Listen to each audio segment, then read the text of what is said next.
Today on DNVR Buffs Live, we've got Uncle Neely in the house. Well, not in the house, but with us to talk about everything that's gone down in the first 4 days of camp and some really interesting press conferences from up in Boulder today. Let's get it.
Let's go. Squad. Coming to you. Oh, I'm sorry. You're stepping on everyone's toes today, Jake. You're stepping on everyone's toes. I'm sorry, Unc. We're live in the DNVR studios, wrapping up week 1 of camp. Bring him on in. I have to apologize now. Unc, I am sorry. I didn't mean to cut off your intro there. You know, you for the good cue. it's supposed to go 1, 2, 3. Not 1, 2, back to 1. He been Charles Barkley all day, ain't he, Unc? Ernie, I'm telling you, I don't want to come on now. Oh, man. Okay, we're wrapping up camp today. We got Uncle Neely calling in from, where are you at, the rooftop right now at the Champion Center? The most Wow. beautiful The- view the- in college football, man. The coaches' floor, the 4th floor. This is where the coaches' family members watch the game. Let's go. Speaking of family members, we got a true family affair on the show today. We do. No Hi, one Mama. invited my parents. That's probably on me, I guess. Your parents live here. Right. Tell him to pull up. I got my OGs in here, I got my pops, moms in here. So yeah, so y'all be nice to me today in the chat. When y'all act up Yeah, today. me too. Just know that my parents are here and they're reading all y'all messages. Facts. So act accordingly today, y'all. Exactly. Hey, man, shout out to your fam, Scott. It was a pleasure to meet them on the bus tour last year. Yeah. Just wanted to know, still a pleasure working with your son. The waves are coming back. They're not back yet, but we're going to be game ready for Georgia Tech. Thanks. Yeah, they enjoy it. They love meeting you too, Unc. And absolutely, man. It's going to be perfect timing when these waves officially hit. It's going to be probably like week 2, and it's going to be perfect. Jake, shout out your family too. Yeah. Hi, Mama. My mama's in the house. My sister's back as well. So you better be nice. I swear to God. You guys can say whatever you want. Jake, to. My parents there's no aren't way the chat is going to be nice to 2 people. Y'all got to pick one. Like, pick one. y'all both can't get a pass. Thanks. I know what it I is. asked first. I know what it is already. All right, let's talk ball. We're wrapping up really the first week of media coverage. 4 practices in for you guys. Is this it? Is there another practice tomorrow? What's the agenda like the rest of the week? Yeah, got one tomorrow, then off on Sunday. All right. Do we want to get into standouts right away then? Sure. So, I mean, it feels like there's 15 guys we could talk about right now. Yeah. Unc, I want to ask you about one player in particular, though, because it seems like he's one of Coach's favorite players, and he's really stepped up. That's Quency Wiggins, basically since the spring game, and it seems like he's emerging as a starter caliber player. What can you tell us about the jump he's made in the last year or so? Yeah, he really is become a favorite of Coach Prime, what he brings to the table, the potential. There is no ceiling for the guy. And I want to just give a big shout out to Coach Hilo, who's really put his arms around him and coaching him up and, getting him to where he is and beyond. I think he has the caliber. He has what it takes physically and mechanically to be one of the bigger names in Big 12 football this year. And what Coach Hilo is pouring into him, the confidence that Coach Prime is giving to him, as well as the defense coordinator overall, I think you're going to hear Quency Wiggins' name a lot. He's not a guy a quarterback wants to see coming at him. Like, Y'all remember a year ago and 2 years ago, I talked about the kind of guys that when they step off the bus, it makes you say, oh shit, and you don't want to play against them. Yeah. Like Quency Wiggins is a oh shit when you see him. Unc, I'm just going to open it up. Like, what players are on your mind right now? What are players that have stuck out to you in these first few days and impressed you? I still want to lean on that wide receiver room, and it's not so much as like one guy that is impressed. I've seen, Drelon do some things, Omari do some things, but the reason I'm really looking at that room, we have four guys from the wide receiver room who are now NFL rosters. Like that offensive production has to be replaced somewhere. And you got a deep room of talent, from freshmen all the way up to, Terrell Timmons, who's experienced. And so I look at each practice to see who's going to be that breakout guy. And I think what's going to happen this fall, guys, right here in this stadium and everywhere we travel, you're going to have a different guy each week. Who's someone that made you like look at the roster, like say like, who is that guy? Offensive lineman, this new offensive line. Again, it's the reverse of those when I talk about the defensive guys that just put the fear in your heart. When you look at this O line, the size of it is off the charts. There's no little guys out there. There's no guys that can't do their job. There's depth. You talk about the offensive line from last year. It's really only Jordan Seaton that's still there from playing time. Some guys might still be on the roster. So you're looking at their development. Kareem's name has been called multiple times this week as far as doing a great job. But when you look at the size of this line and how it was recruited to be this post-Shedeur, post-Travis era for Colorado football, and so that we could run the ball, they got the size to do it. I think that position group, Unc, is the biggest reason for my optimism with this team this year. Obviously, Seaton coming back for a sophomore year, like that's just star left tackle. And the addition of like Zy Crisler, who we heard from today, and Xavier Hill at guard, like the interior of this offensive line is just so much improved. And like I said, I think that just gives me the most room for optimism. We heard from, Coach Shurmur today, and both of the coordinators this week, him and Robert Livingston, now in year two with those guys kind of in this system, players in their system, are you kind of already seeing through just, a week of practices, more comfortability from the players and the coaches, again, in year two in their respective systems? I am. You're looking at a team that's about 50% new players, but the transition of people who've been here before that know the terminology, and what they can do with the new players. You now have extensions of player coaches on the field versus you go back a year ago and it's all new language to everybody. So I think that's going to, bode well for these guys the new guys getting a jump start and the older guys, having a head start. Is that the familiarity? This is one of the first times in Coach Prime's coaching career that you're coming back to a season with both coordinators. Yeah. Okay, I want to ask you about the running backs. I mean, the offensive line, I think we all figure is going to be better, but I was watching your video yesterday when you were, greeting all the guys walking down what you would catwalk, I guess, to the lower practice fields. Bridge. I think that's the term for it, Arcade Bridge. Well, anyways, Crossing Micah over comes Boulder walking Creek. down. Micah comes walking down. You tell him, yep, it's only a matter of time before someone gets bowled over. What can you tell us about him in that room so far? David's first day of pass, somebody got bowled over. Like the dude, man. The one thing I love about the backs that we have is the different running styles they bring to the table. It's really going to be a challenge for a defense coordinator on the side to put in a linebacker crew that's designed for one back, and then you can switch running backs into a totally different style, whether they're running the ball or catching the ball over in the flats. Like this running back room is designed to do it all because their coach was a do-it-all guy. You look at Marshall Faulk, he doesn't count carries, he counts touches. So he wants them to be heavily involved, in the pass game as well. But even he will tell you, no blocky, no rocky. If you're not going to block, you're not going to get the rock. And so this whole team is built to block.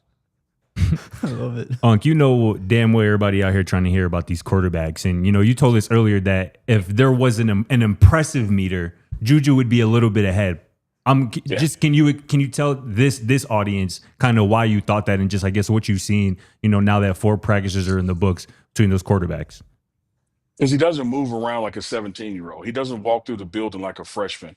He and some other players since we've been here have made that decision to come early. They could have been at their proms or going on senior skip day, but they went on and came to college. And I think it really helped them get acclimated, and they don't move in the building like they're freshmen. Yeah. And whether he's in the big team meeting room or cafeteria or walking through the building, you would think he's been here 2 or 3 years. And when I see him getting his chance with the offense out there, when I put on the lens that this guy's a 17-year-old high school student, the impressive meter is going to lean a little further to him, because what you're seeing Salter do, not that it's not impressive, he's the senior. He's the guy who's played college ball, so you kind of expect it of him.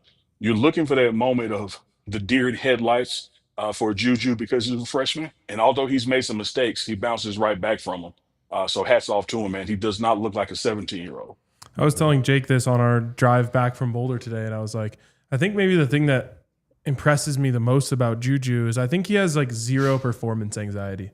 Like, I think that he just believes that he's going to go out there and cook every single day.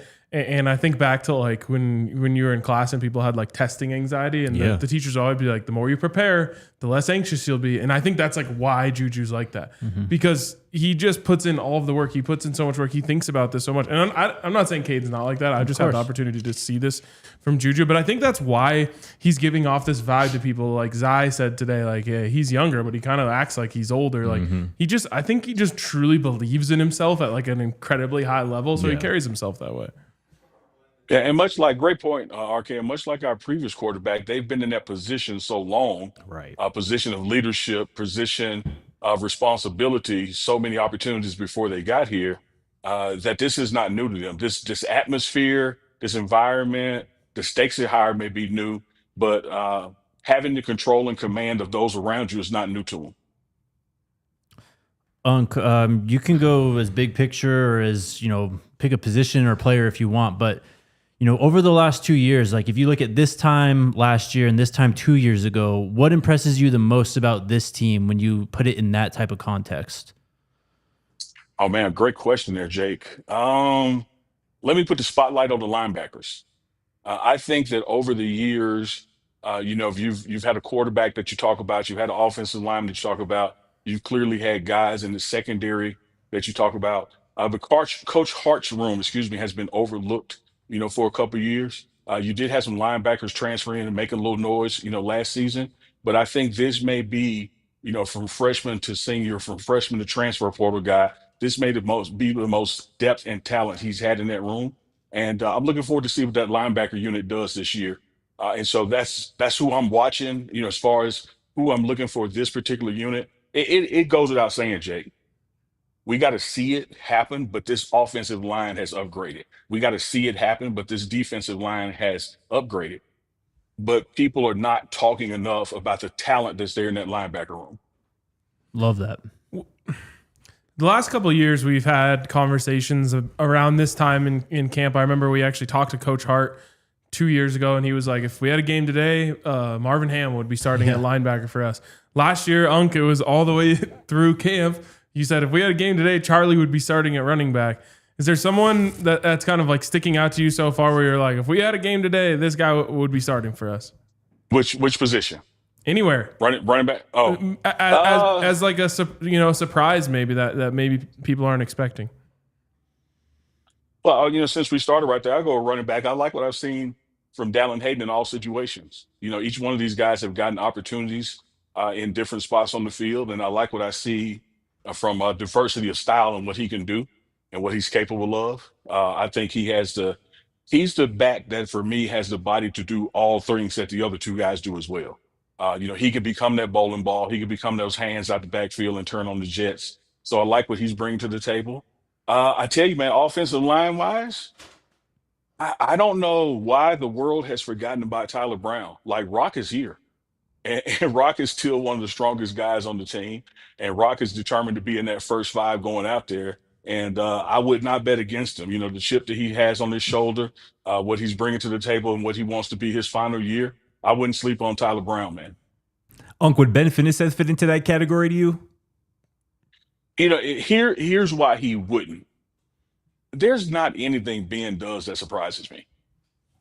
Like the guy comes to lunch with a robot, the guy can make the most intelligent statement you've ever heard and then turn around and make another joke that you have to edit out of the video for the day. Like Ben just does it all. And I'm not surprised from his effort I'm not surprised that it's translated into leadership and trust, from his DC, because he's one of those final original Buffs, man, and he's here to go out with a bang.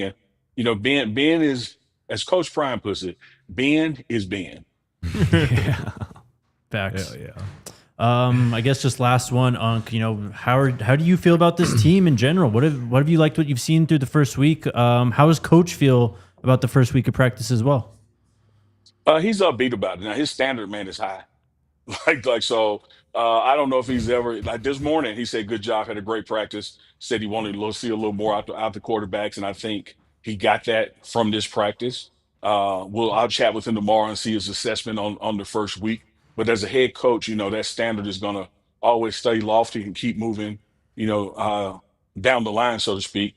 I think he's still overly impressed with what the strength and conditioning Coach Swayze did to get these guys ready, because this was not a wasted week. We've had wasted weeks in the past where guys were not in football shape and you didn't get everything you get out of practice because they weren't in shape to practice football. That's not the case this week. Every practice mattered, every rep mattered. You didn't have guys over the side throwing out or tapping out early. This team came to fall camp in shape. So shout out to Swayze, and his staff. I think, Jake, to directly answer what you said is that you've heard it before from Coach Prime, and I see it the past 4 practices. This team absolutely is better overall than last year's team because of its depth and its talent at each level. But here's the challenge. We got to give each other the business these next 21 practices, but we can't afford to lose anybody. Like we got to work hard. We got to go at each other when pads are on, but we got to treat each other like teammates, because the other thing about this team, we need everybody on it to be the great team that we are. And so we can't have guys coming into camp and then missing the first 6 games because of a silly, injury somebody did. We got to treat each other like teammates, but we got to work hard because everybody's needed for us to go to the Big 12 championship. I got one last. Go ahead. I got one more thing too, but I was gonna say, Coach Shurmur was talking about that today, where he was like, "Dudes got to stay off the ground. Like that's how injuries happen. Like stay on your feet. Like stay in athletic position." But just the last question I got for you, Unc. What would you say to the people who, when these videos come off on your channel, whether it be Well Off or Reach the People, and there are one-on-one clips, and somebody wins a one-on-one rep, Great right? question, Because inevitably that happens. And when somebody wins a one-on-one rep, the person who loses that rep gets talked about in a less than ideal way. What would you say to the people who make these rash judgments on 5-second clips or one-on-one reps, stuff like that? I know it's Friday, but it's not after 8 p.m., so I can't really say what I would want to say. But it's a ST and the F stands for something with a U on the end. Look, guys, basketball analogy. You show me a guy that's never been dunked on, I'm gonna show you a guy that doesn't play defense. Period. Like if you're gonna play defense down the paint, somebody's gonna get you.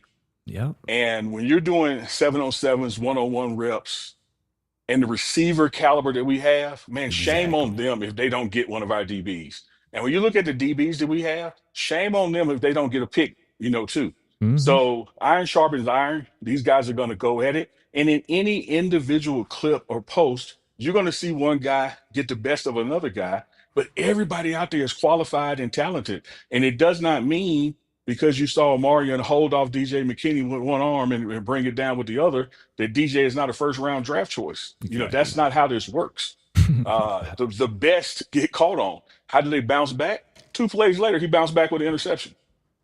I'm sure Jerry Rice got Coach Prime in practice a couple times. Exactly. Dion, clip that. No, fact. Real quick, you have what I would call an amazing Coach Prime meter. Like you always just like know what he's gonna say to something or how he's gonna react to something. So I'm curious how you think mine is here in year 3. When they went out and had such a great practice in practice 1 of camp, and Coach Prime was praising him for how great it was. One of my first thoughts was they don't know what they just did, because they now set the bar standard too high, and he's going to expect them to exceed that every single day. Your Coach Prime meter is spot on. If I could quickly tell you 3 in the chat, once upon a time, I used to work nights at UPS. And I go into UPS and I'm not doing anything special, RK. I'm just doing what they told me to do. The second night, this guy that kind of looks like I look now has some gray in his beard. He said, "Hey, young bro, let me talk to you." I would say, "Hey, what's going on?" He said, "Hey, dog, you gotta slow down." I said, what do you mean?" He said, "Man, they gonna expect that every night." Like, he said, you can't move that many packages.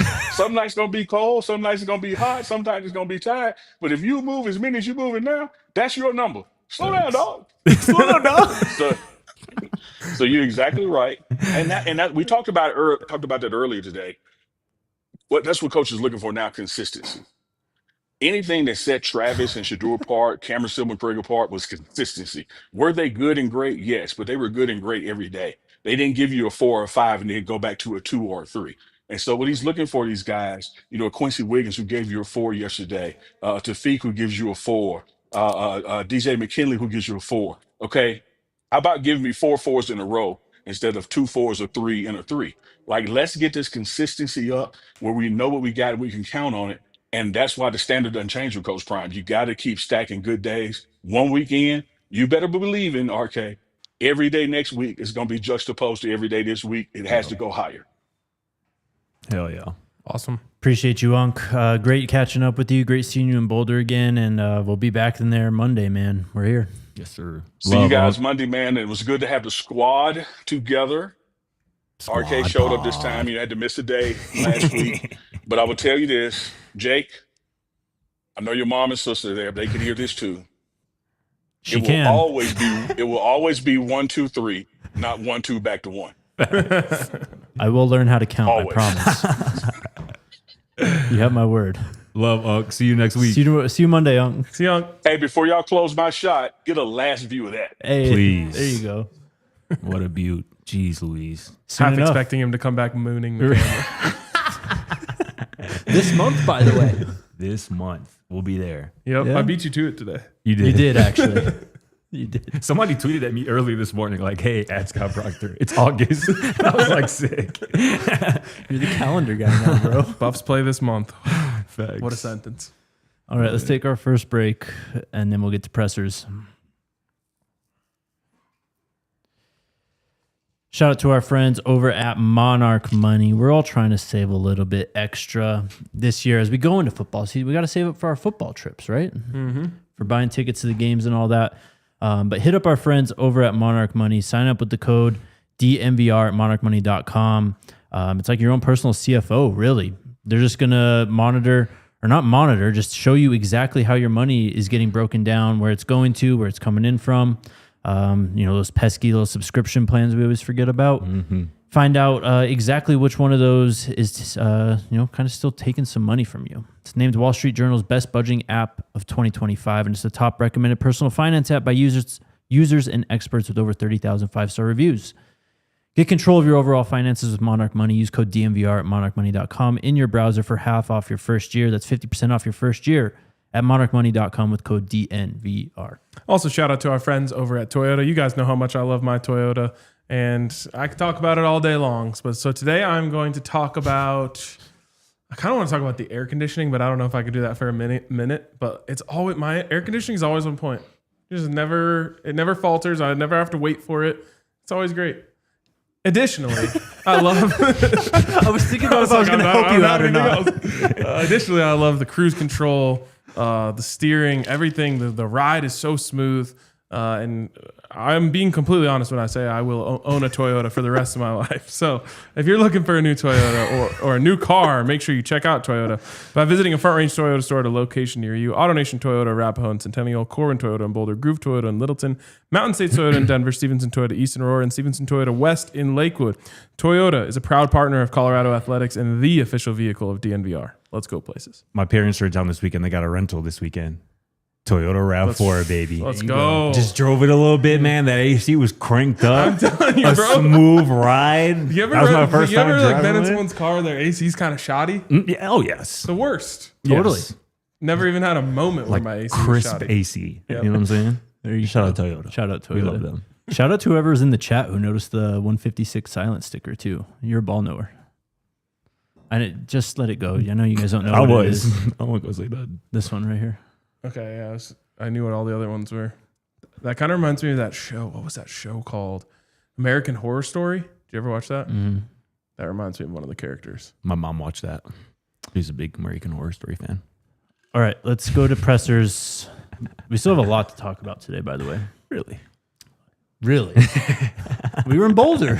Yeah, we were. Okay, so we heard from Pat Shurmur, Zy Crisler, and Drelon Miller today. Here is all three of them on what they've seen from both Kaidon Salter and Julian Lewis so far. It sounds like both of them are kind of turning heads, so here they are. Yeah, so I call it quarterback development.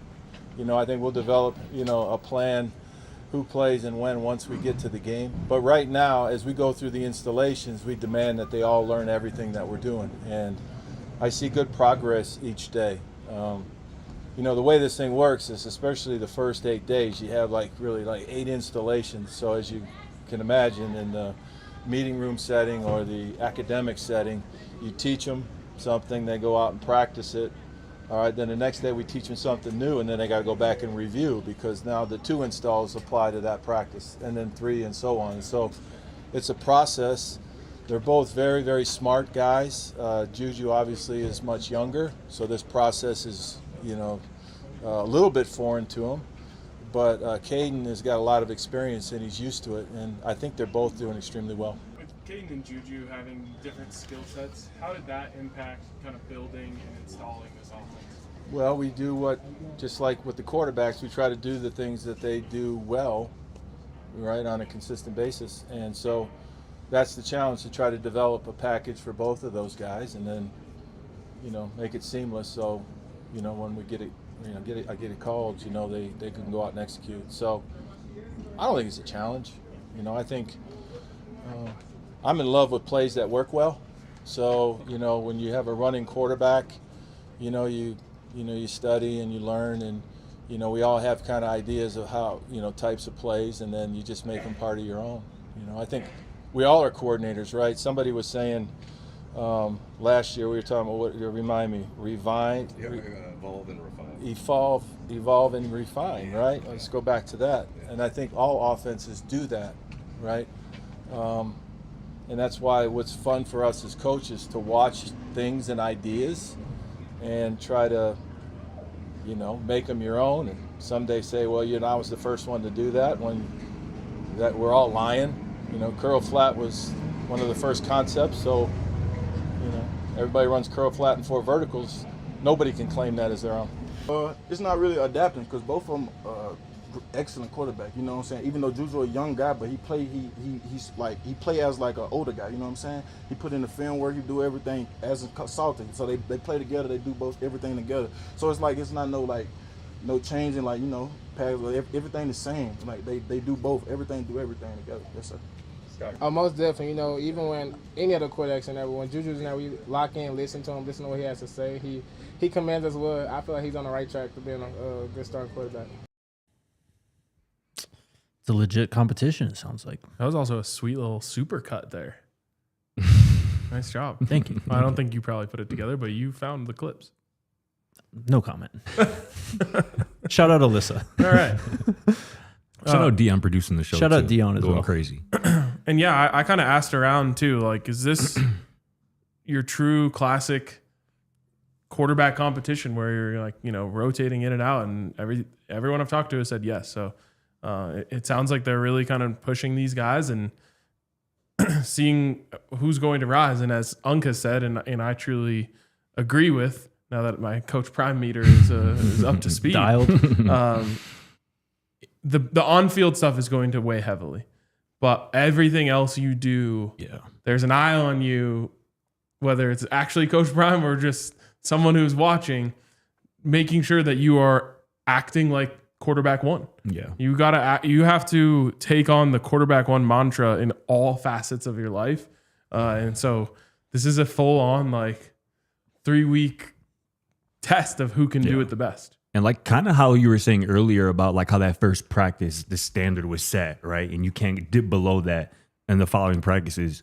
Shedeur set the standard of what playing quarterback for Coach Prime in Colorado over these last 2 years is like. And they're not going to, I don't think, waver too far from that standard. They're going to expect whoever that is, both of those guys, to uphold the leadership part of things, the consistency part of things.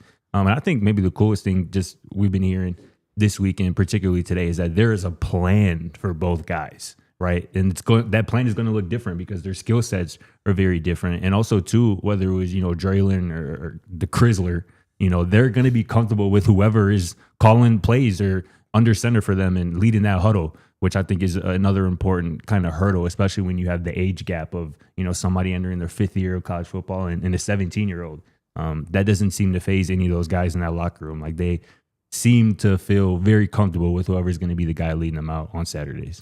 And Pat Shurmur uses a term in there that I found interesting because he didn't say that you have to design an offense for each quarterback. He said you have to design a package. And for each quarterback. I still think a 2 QB system is very, very possible.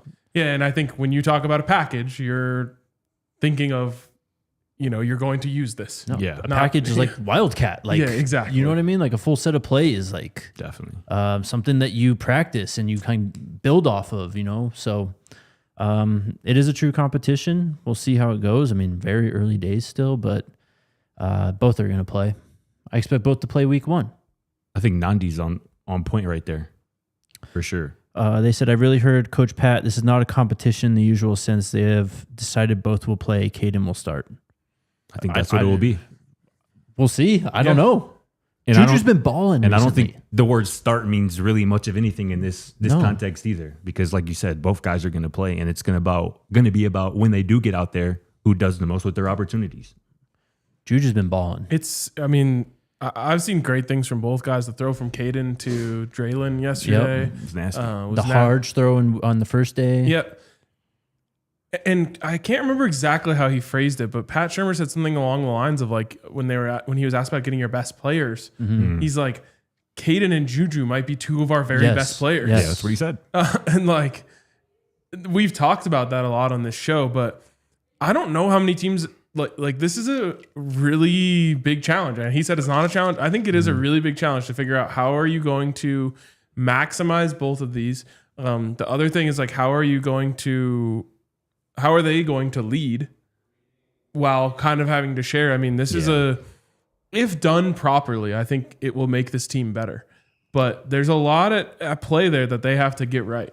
I mean, totally. The little mantra is like competitive, not competitive, right? I think that sets the tone from the get-go there that, okay, we can play both of these guys without feelings getting hurt. We can develop certain packages for them, and it's not all ego and some of the stuff that usually factors into regular quarterback competitions, right? And that's another reason why the addition of Byron Leftwich to the staff is so massive, because Pat Shurmur is going to have a lot on his plate in terms of just designing this offense and the play calling and worrying about the run game and the offensive line and the receivers. But it's a whole job just managing those 2 quarterbacks and that competition, so to speak. So just having somebody like Byron Leftwich, an Super Bowl winning offensive coordinator, somebody who, led Tom Brady, a really explosive offense that led the league in points for a couple of years. Having that guy who, again, played quarterback himself for a long time in the league to kind of just manage those kind of day-to-day conversations and situations with the quarterbacks is really invaluable. And the other thing is, like, you've brought up the J.J. McCarthy, Caden McNamara situation. Someone just brought up Arch Manning, Quinn Ewers. Totally. What's so interesting about those, though, is that both in those cases, the younger guy is the more athletic, dual threat guy. Right. And so it's like, that's the change of pace guy that you're throwing out there, right? Like, you're like, oh, let's throw this defense a different look for this drive or this series. It's so backwards with this team or with this group of quarterbacks where it's like, I want it just another kind of layer to this where I'm like, how do you balance that when, Juju is the more traditional quarterback in that sense. Yeah. And Caden has the dual threat ability. Yeah. It's going to be fascinating. I mean, Carter basically said it on Wednesday that they're getting both looks, though. They're getting power option, Georgia Tech type looks from Caden, and they're getting straight air raid. That's the word he used. That's from Julian. Massive too, right? Because you think of last year, like you didn't really have somebody to prepare you for the Sawyer Robertsons of the world, the Avery Johnsons, even this year, the Devin Dampiers of the world, right? But having that ability to see it, something similar and practice and prepare for it is going to be massive as well. All right, do we have to take a break?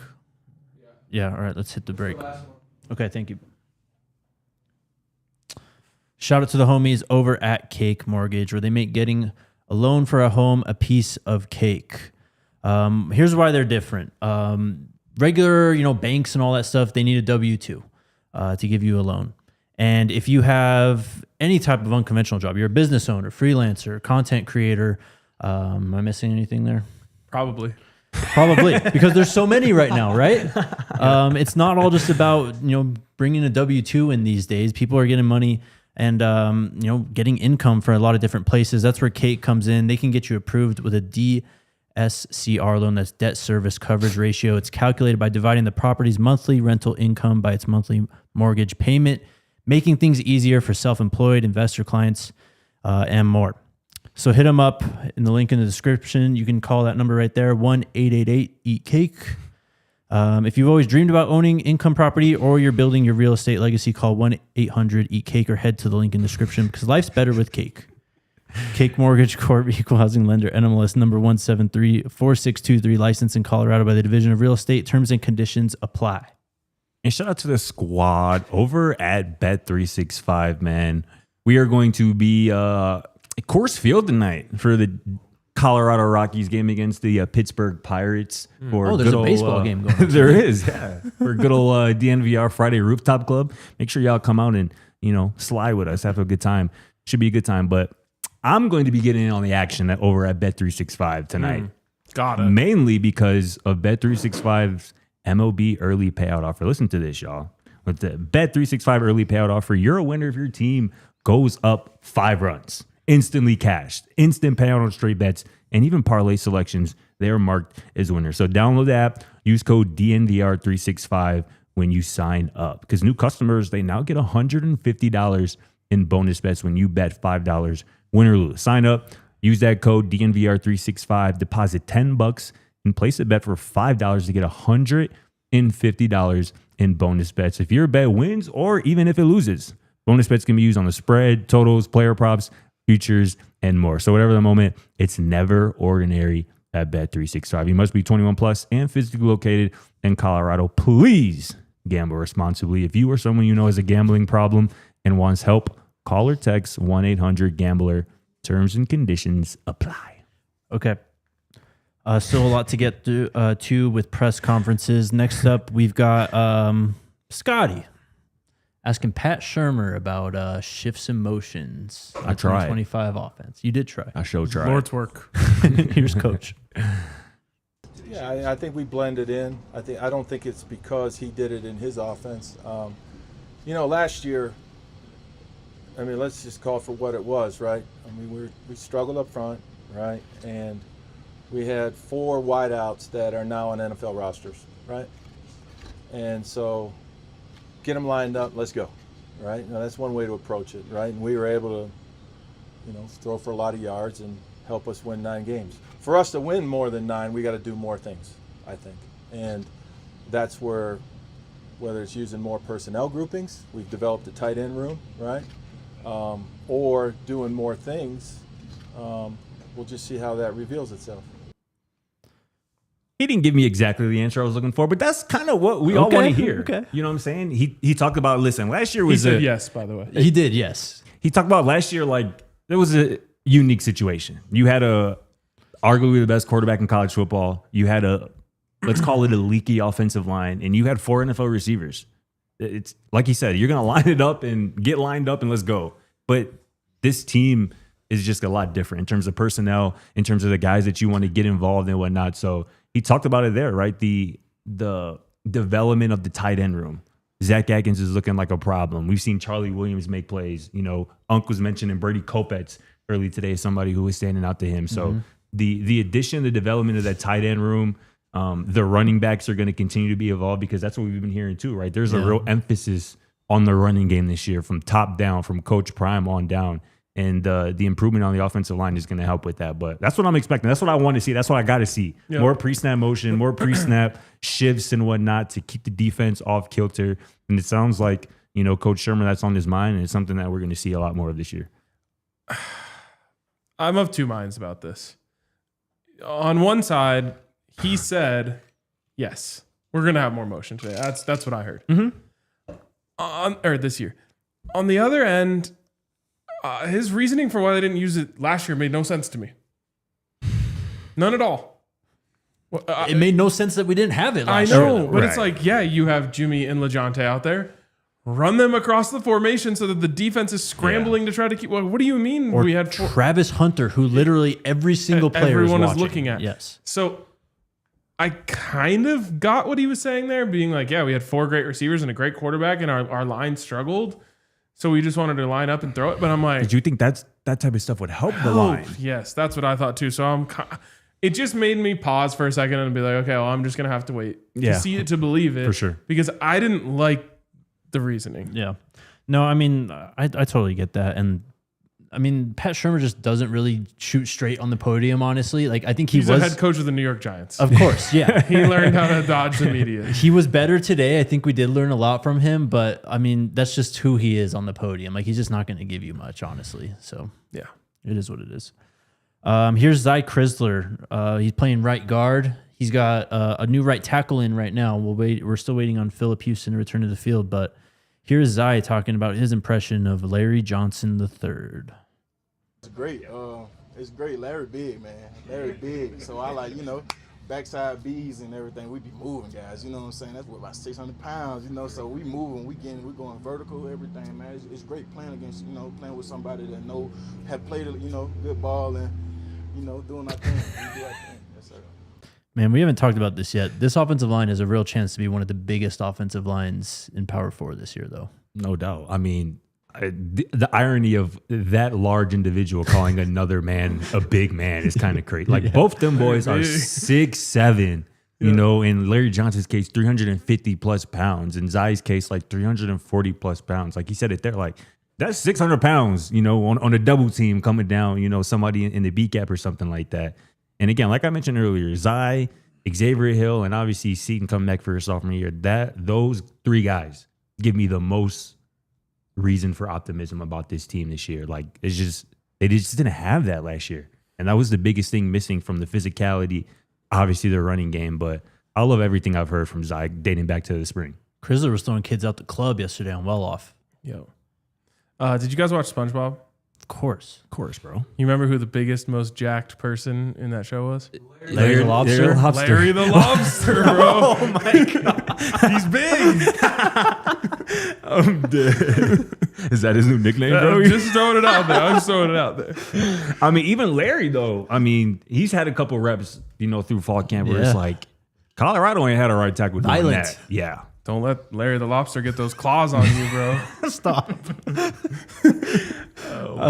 Here's Zy talking about when Jordan Seaton, and I forget who the third person was. I think it was Larry. Was it Larry? Yeah. Went and worked with Trent Williams. Niners, right? Still? Yeah. Yes. Niners left tackle Trent Williams this offseason. Actually, like me, Sid, and Larry, this summer we went to train with Trent Williams. You know what I'm saying? So we got a lot of knowledge from one of the greats too. You know what I'm saying? So it was a great experience, and it's just a lot of things that we take in from them. You know what I'm saying? Yes, sir. We put a lot of film work in every day with them. Only at Colorado. Facts. That's such a good point. And Ceda's talked about like the guy that he looks up to is Trent Williams. That is like his guy. Exactly. I think, yeah. And being able to, work out with him and, just glean game from him, like you said, Jake, only at Colorado. Mm-hmm. And he really is, he can beat Trent Williams. Yeah. Yes. He can be. He's that athletic, that just unicorn-like when it comes to his size and athleticism combination. He can be a 5-contract guy in the NFL one day. I'm just going to say that every time I see him. 5 contracts. Facts. Last one is Drelon Miller. He's talking about the players on both offense and defense who have impressed him the most so far through camp. I most definitely say DJ, Preston, Tafiq, RJ, all the secondary we have right now. I go against all of them, so they just push me to my limits every day. And like I said, iron sharpens iron. So, I got 2. I say DK, DT. The running back from, and Hakeem and Sincere, of course. They coming in, learning the playbook as fast as they did. I feel like they're on the right track. They're going to be a big help to our offense this year. Thanks, Dylan. Thank y'all. There's like 20 guys having a good start to the game. Also, I don't think I've ever seen someone smile as much as Drelon Miller. Yeah, he's the best, huh? He's a smiler. Maybe Dayon Hayes was the only other guy that I seen just smile constantly. Really? Yeah, I don't know if you remember that. Are you being I had a tweet. I had a tweet about that. I'll pull up. Really? When he got on the podium last, whatever that was, spring, I suppose. He was smiling the entire time, and like I tweeted about that. I was like, "Damn, Hayes is always smiling." I swear, I'll pull it. that does not sound like Dayon Hayes. I'm telling you, I'll pull it up. I'll pull up the video. I'm telling you, he'll be smiling No, I that believe whole- you. I'm just saying that whole clip. I'll never forget what you told me. He told you that one time. Oh yeah, that was. I also asked Drelon about getting number 1. Yeah. He had a good answer about that, basically saying it's not in my control, but I think he's going to get it. I mean, all 3 press conferences were great today. They're all up on our YouTube channel. Go watch them all. Pat gave us 15 minutes, and then we got about 6 minutes each from Larry and Drelon. Or I'm sorry, Zy and Drelon. So go check it out. The Buffs made a hire yesterday in the front office. Would you say that for college? Recruiting office? For this team, I would say that. I mean, that is true, actually. A good point. When Coach Rispress went on to FSU, the Buffs had a void on that staff, and they have hired Devin Ruffin from East Tennessee State. He's now going to be Colorado's assistant director of player personnel, working under the director of player personnel, Corey Phillips. So, yeah, you got another guy from the South in this recruiting staff. Yeah, obviously he was at East Tennessee State. I don't know if he's from Tennessee, but that's just an area of ballers that has just begun to get tapped into by this Colorado recruiting staff. But if Coach Devin Ruffin, right? That's how his Yes, name, sir. right? Yep. Yeah, can continue to tap into that pipeline. That'll be scary. And I think he is related to Coach Carl Reed, who a lot of people out there know is one of the most legendary 247, coaches yep. out there. So seems like a cool ad from what we know. From St. Louis. I think you're right. I think I saw that. Yeah. You're right. But yeah, nice to see them kind of continuing to add new faces and names to the staff. Also, I wonder if Riz ever got that Travis Hunter autograph sold. Just had to do it. But shout out to Coach Ruffin. He's a young guy, too. I like that. So, I mean, obviously the staff has done a great job of relating to a bunch of different recruits, but now you got another young dude in the building who's going to be visiting high schools and representing the school. Did you guys see Julian Lewis's the NIL deal that he signed yesterday? I did. That was pretty cool, man. It is pretty cool. Pretty unique one. Very unique. Sorry, just pulling it up right now. I didn't know my boy Juju was a dog guy.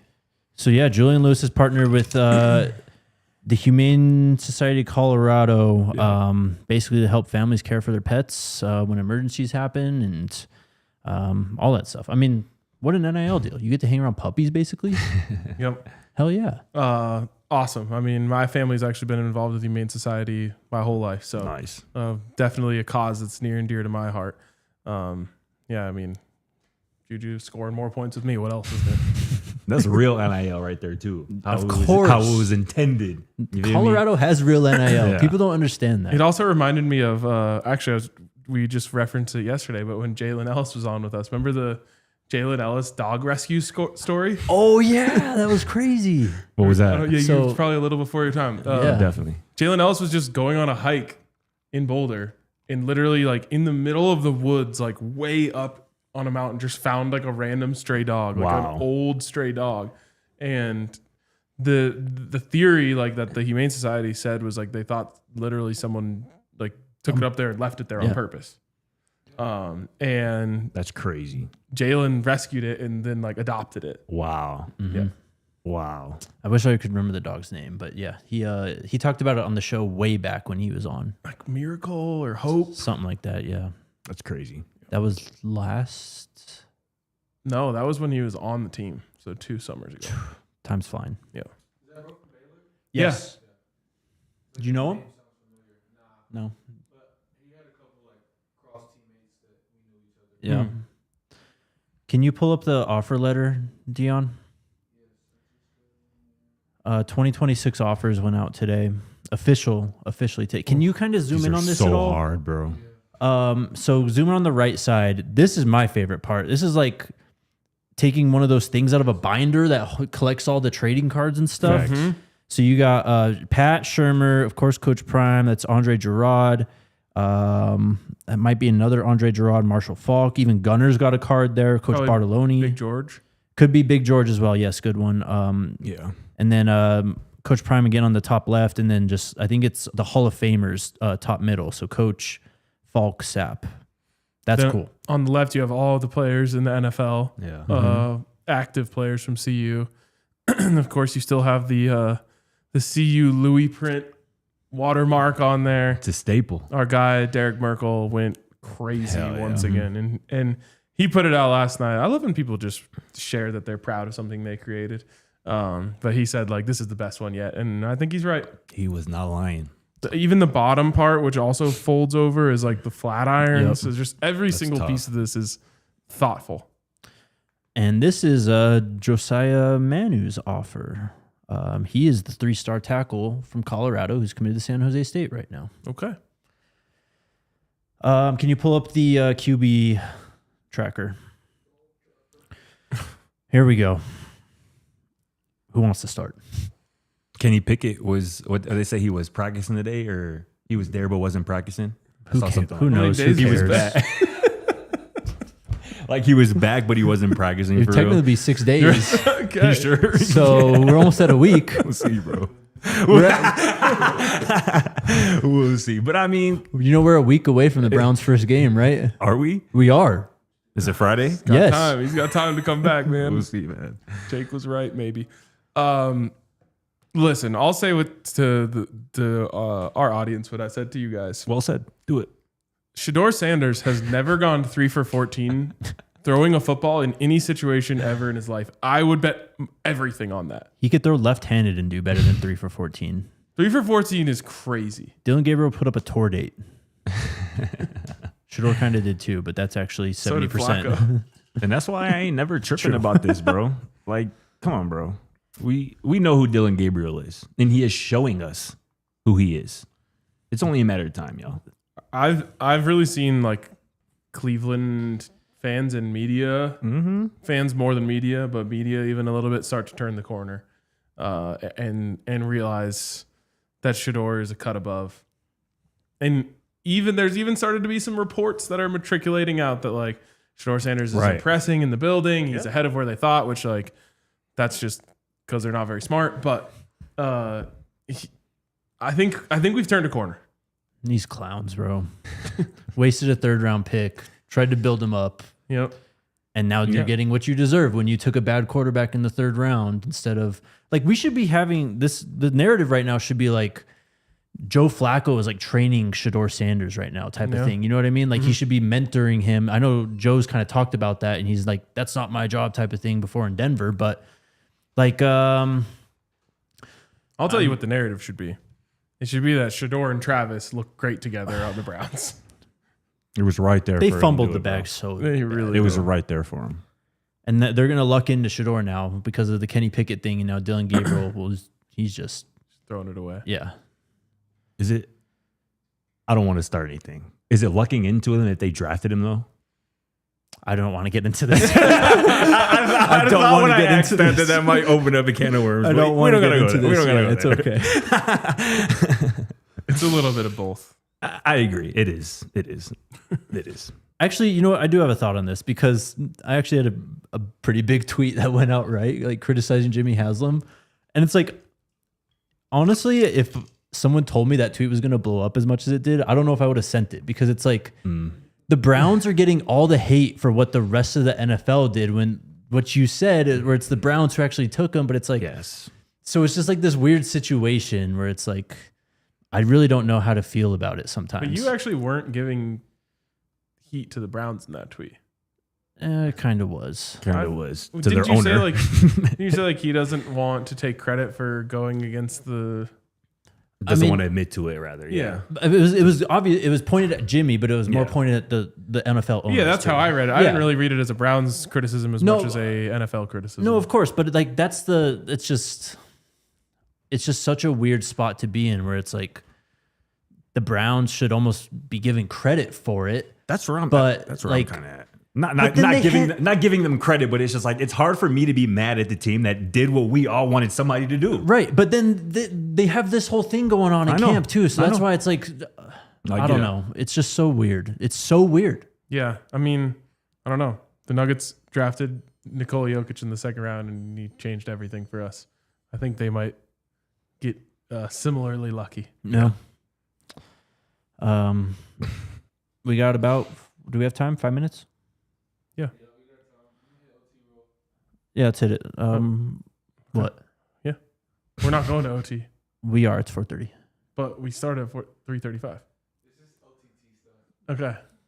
OT. Yes, if you're watching on your television, we're going to overtime. Head on over to DNVR.com. We're going to wrap up the show. I think that's a good point too, Dave Rich. Shedeur got the locker room. He does. Shedeur got the stars in the locker room on his side.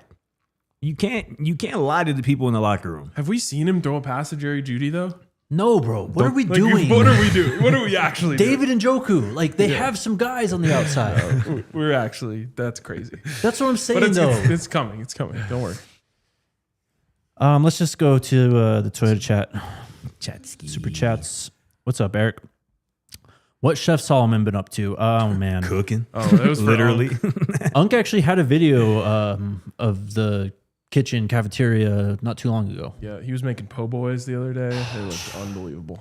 I get so jealous every time I see just the clips of them boys eating. Do they there. have oxtails like every other day? Bro, I be seeing greens. Oxtails and like, are expensive. I know. Exactly, bro.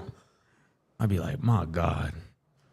I wish I could answer that, Eric. I'm sorry. Big Mike, what I love about this team is the depth of talent we have on both sides of the ball. Beautiful problem to have. Facts. Yeah. Save him for last, bro.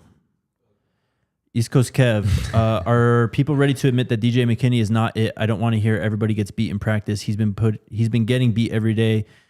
You are what you put on tape. I miss Colton Bro. Hood. I'm sorry, Kev. Come on, Kev. You know better But I than do that. have to talk about this. The one-on-ones thing has to stop. It has to stop. It's gone on 2 years too long. And I'm going to get technical about it because sometimes when people talk in fancy football terms, everyone listens to them. One-on-ones are completely slanted against the defense. The defense honestly should never win. And if they do, you should be incredibly impressed that they do. Mm-hmm. And I'll just explain it. Any other time that a defender is out on the field, he has help.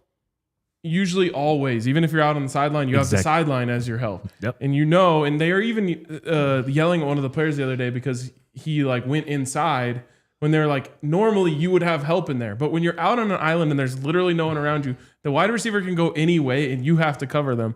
So you have no chance as a defender except for to just guess. Yep. And so when you see guys make plays, they just guessed right and good on them and great job and move on. Or if it's like down the field and they stayed in phase and ran all the way down there. But on any route that involves a cut, the defender just has to guess. And they're going to get cooked. And that's part of the learning process, and they're just learning from that. But in a normal situation, they can't get cooked on the post because they know that they have help that way, so they stay underneath it. So I'm gonna lose my mind if I have to keep seeing clips of guys getting beaten one-on-ones and then criticized for it by the fan base. And Dalvin said it best on Twitter. He was like, other fan bases don't even have to troll us anymore because our own fans are doing it to our own players, and it's driving me nuts. Yeah.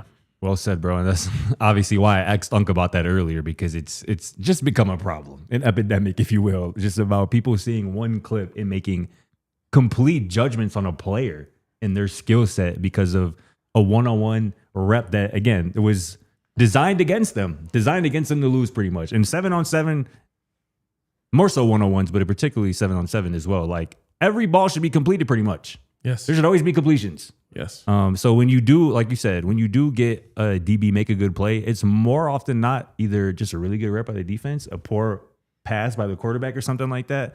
But we just, as a fan base, just got to stop doing this. Troy Franklin smoked Pat Surtain in one-on-ones last year. Terrible. Last year, yeah, he did drop the ball, but that's aside from the point.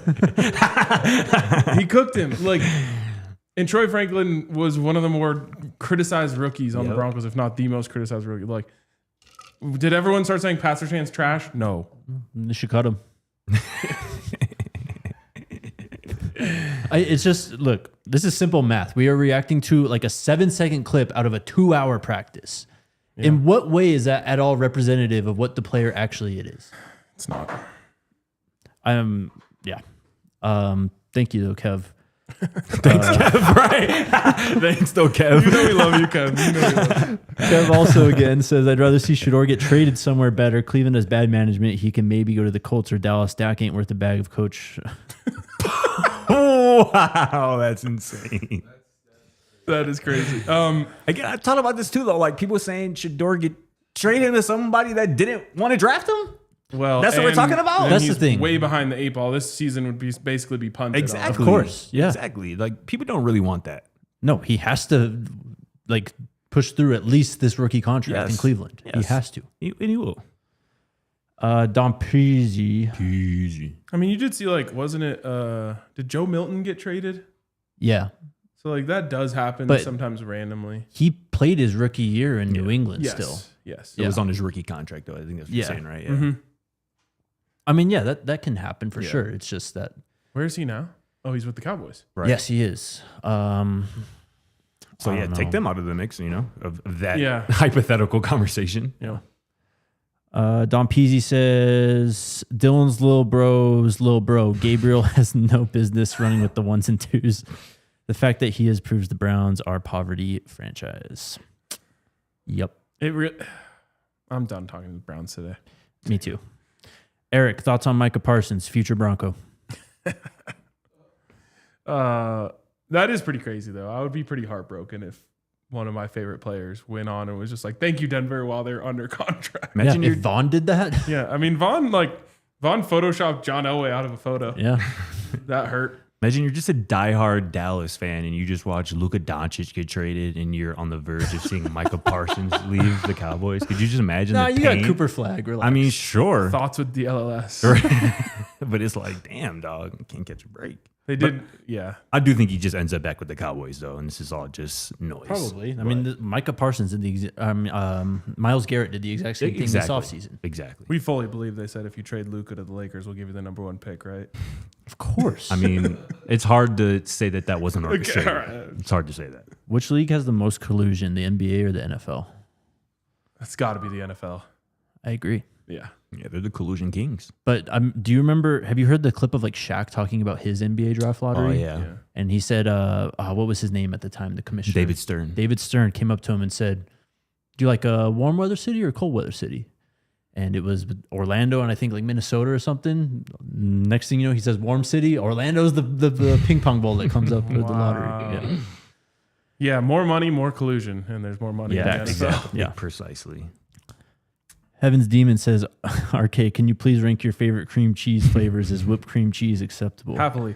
All right, here we go. Number 1 cream cheese flavor is jalapeno cream cheese. Facts. Number 2, I don't like the whipped cream cheese. It's not for me. Number 2 might have to be like chive and onion. Mm-hmm. I know. It's just, Bro, you can't talk about food around him. Okay. I know. 3, maybe like, I think it's called like garden veggie or something like that. That one's good. And then 4 would be strawberry cream cheese. Yes, now you're talking. Let's go. But strawberry cream cheese is so limited. It can only go on sweet bagels. True. Yes. True. And then number 5 would be like, this probably should have gone higher because I hadn't thought of it yet, but like green chili cream cheese. I didn't know that was a thing. They've got it. Yep. Wow. Yeah, All right. I'm a big strawberry cream cheese That was guy. just off the top. Off there the might dome. be some adjustments to the list later, but I feel I mean, jalapeno is 1-1 for sure. Of course. Don Peasy says, East Coast Kev, every cornerback gets beat. McKinney is just fine. He's better than just fine. Don Peasy again. Coach Prime got beat by Tom Waddle once. Relax, people. Don't even know who that is. Damn. I'm sorry. Who's Tom Waddle? Say it.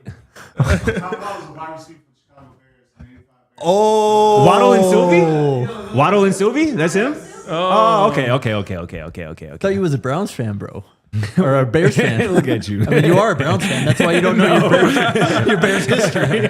I mean, I do got a Shedeur Sanders Browns jersey, but I mean, other That's than like the top radio show in, exactly. in Chicago now. See, yeah. obviously I know Waddle, but I didn't make that connection. I didn't know first name was Tom. Makes sense to me. Crash Out or Cash Out says, will you be willing to admit... I'm not reading this, bro. Next one, please. Good. Don Peasy says, lastly, because y'all started at... You know what? That was my fault. Thank you. It says, lastly, because y'all started at what the fuck o'clock yesterday, I want to defend Kenny Dillingham. Nobody wants to sit in 115 degree heat and watch ASU beat up on Flagstaff Community College. That's why they're not a real program. Have you ever heard an Alabama fan complain about the heat in Alabama? No. When it comes to going to a game? Have you ever heard a Texas fan say, I'm not going to that game in Austin. It's just too hot this weekend. Yep. No, real football programs, no one complains about the weather. Facts. And then shout out to our guy Logan, man. Shout out Logan, man. So we have interns here from time to time. Logan's been working a lot with Dion, with Alyssa, the production team in general. Logan crushed it, but today was his last day, so we have to wish him well.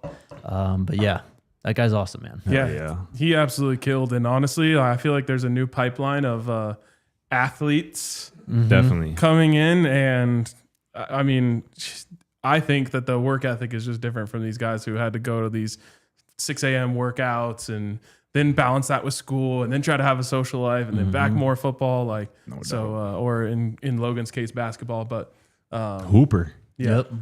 We were lucky to have him around for a little bit. Hopefully we have more athletes coming through. Totally. But shout out to Logan, man. Best of Hell luck to you. Just enjoyed hanging out with him, talking ball. We gotta answer his question though. You see that? He goes, would you rather run a route versus Travis or have Coach Prime watch and evaluate your next I'm running workout? a route against Travis. I'll definitely take Prime watching the workout because cool. it'll be funny. It'll be funny as hell. Coach Prime is he's gonna pinpoint critique you though, like everything. Yeah, for sure, but it's gonna look like I'm wearing cinder blocks on my feet trying to run around against Travis. Yeah, and he's gonna cook you constantly. Dog, you can't run like that. Hey, I might route Travis up. Oh, okay. This guy. The moment of silence after that. Let me stop. What's the overtime thing y'all said we were watching? That's just for the TV thing. If you're watching on, Samsung TV Plus or any of that stuff. Yes. Give Logan what he wants, bro. What the hell is going on? What the hell is going on is it's officially the weekend. We made it. That's week 1. Yep. Reef talking about on the road to glory. Yes, that's what I was talking about. Yes, exactly, precisely. That's week 1 in the books, though. Yep. I am very excited about this team. Likewise. I am too, and we are 28 days away from kickoff. Exactly 4 weeks. Mm-hmm. Beautiful thing. Next week will be 3 more Friday shows. Wow. Yes, and next Friday is media day at CU. Yes, it is. So That'll be fun. We'll work that out, but we're going to be talking to a lot of players on Friday. We'll be back at practice on Monday, Tuesday, and we'll see y'all then. Let's go Buffs. Go Buffs. Shout out Dalvin.